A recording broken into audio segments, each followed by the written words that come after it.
When the world is against you, it takes a bird, a hero, and a delinquent to save the world. Can they do it?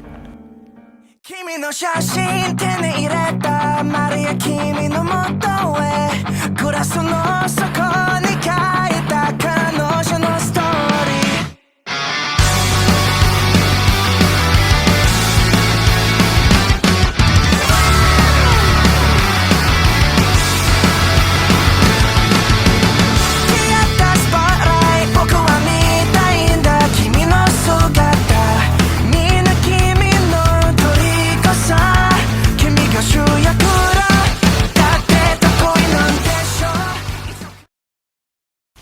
What is going on, ladies and gentlemen? I am your host, One Punch Vigilante. Welcome to my first video. Also, this is going to be my first review, and it's going to be spoiler-free of My Hero's World Mission. Now, I will start off by saying that this movie is definitely a step up and better than the second one. I know there are a lot of people who do love the second film. I personally did not. I think it was it could have been an episode because it felt so fillery. But on with the actual review, because I'm just going to end up ranting about the second film. This film was actually very well made. It was really well fast paced. The only thing I felt a little rushed was a little bit in the beginning, but I am glad that the music in this was very good. Like, they remixed a lot of themes.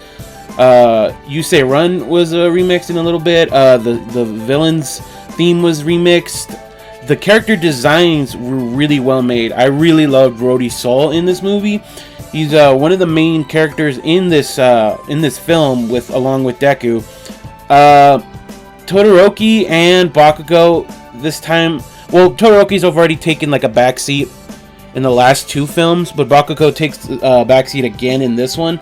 He's not front line and center like in the second film.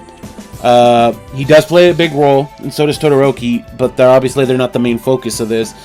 The movie definitely had really great animation. Like, the character designs were awesome. Each villain that they fought in here didn't just feel like some generic villain. I actually felt like real villains. There were really cool character designs. Rhodey Sol had a really cool backstory. He didn't just feel like some generic character that needs saving or that he's weak. No, they give him a good reason, and I mean, he's just really cool. He's quirky. He has really good facial designs in this movie. He's got this cute little bird called Pino, which is really cool. Pino was so funny in this film. If they ever make Pino plush, I'd probably buy that Pino plush because it's a very good movie. I will say that. I would definitely recommend you going out and watching this movie. I'm gonna 100% copy it when it comes out on Blu-ray and add it to my collection because it was very good. Another cool thing in the theater is that they gave us these promotional My Hero Academia World Mission books, which I have one right in front of me right now, just so I can have some notes and remember some character names. But if you go to the movies, you're gonna get a cool little mini kind of character work design sheet. Some background on some characters, and a little mini manga that kind of sets up the beginning of the movie. So there's that if you want to go check it out. The stealth suits in the trailer, you guys see, the black Deku suit, the black Todoroki and black Bakugo suit that you see, are really cool designs, and I really wish they used them more in this movie. They are really cool designs. For some reason, Deku looks cool as hell in his black stealth suit. He has a very nice design, and I really wish they used that more. Another thing that I've noticed while watching this movie is that the made-up world country that they're in felt like a combination of Italy and San Francisco. Like, it has a very California but also Italian feel to it.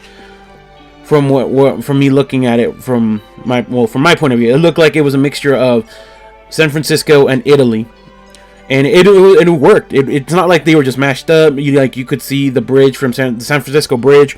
The architecture was very Italian. It was really cool. There was some also Brazilian feel to it as well, especially where Rhodey lives, like in this kind of slums area trailer park thing, it gave me kind of a like where the houses were on top of each other and everything, gave me a very Brazil feel, which was really cool. It was cool design. I really loved it. The animation was flawless. I liked everything. I may have found a new waifu, Clairvoyance, in this game. She helps and works with Endeavor and Deku and everyone else. And then she has like this weird squirrel girl psychic flying squirrel, which is she was pretty cool too.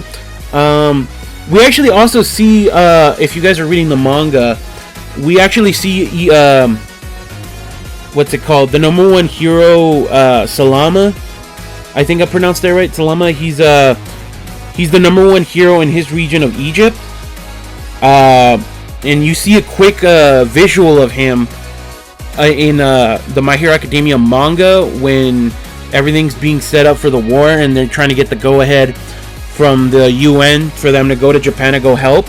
And we actually see him do stuff, and I can see why he's the number one hero in Japan. And he gets some shine, so it's really cool that they're giving us some backstory before they actually show up. So we saw a lot of characters. I was really hoping they'd show Stars and Stripes, but they didn't, because Mariko is also a big part in this film with Hawks and Tokiyami. But it was a surprisingly very decent film. It was really well made. The villain was awesome. He just didn't feel like a generic villain. He felt like a very interesting, cool villain. I think you pronounce his name was Fleck Turn, and his quirk Reflect literally was really cool. He has really cool character design. He feels like a different character compared to the other ones from Nines, and then that what was it, that pirate or bandit mercenary guy from the first movie. They felt like generic villains, but this guy did not feel like a generic villain. He felt really cool. He almost gave me like Devil May Cry design feels, which was cool. And then we had like an Orochimaru character named Serpenters. And then we had like this hollow Bleach looking character that they just called Leviathan. And all of them were really cool. Like every character design, even one of the villain females, Barros, she's probably a waifu too. I hope people make cool art of her. But honestly, it was a good story. It gave a lot of cool background stuff. I haven't figured out where it fits in the timeline because it just feels a little off. I'm probably not gonna try to figure out where it fits in the timeline, and maybe I will. I don't know, because it's a little messy now where the anime is and the manga is, and it just doesn't feel like it fits anywhere. Unlike the other Toon films, where I can definitely pinpoint where they could fit in. Not 100%, but I can tell where they fit in. Especially the first movie, you can figure that out. But anyways, yeah, no, this movie was great. I recommend you guys go get it. I definitely recommend it, if you go to your local movie theater, if they're playing it, to get the World Mission promotional book, because this is really cool. It has a lot of cool artwork, a lot of backstory, it flushes out and it gives you a little prequel to the movie. So definitely go check that out, guys. I hope you enjoyed my first video. Let me know what you guys think. Share the video with your friends, like and favorite. If you're My Hero Academia fan, just click that subscribe button, and I'll see you guys again. And as always, and to Dan Explains, we know you're the UA trader. Anyways, guys, stay awesome. Bye. Yo, I hung through it all, so y'all could be in sync with the God. With your bad frequencies, you know you need to be gone. It's peace to my dogs. I shine bright through the fog. My work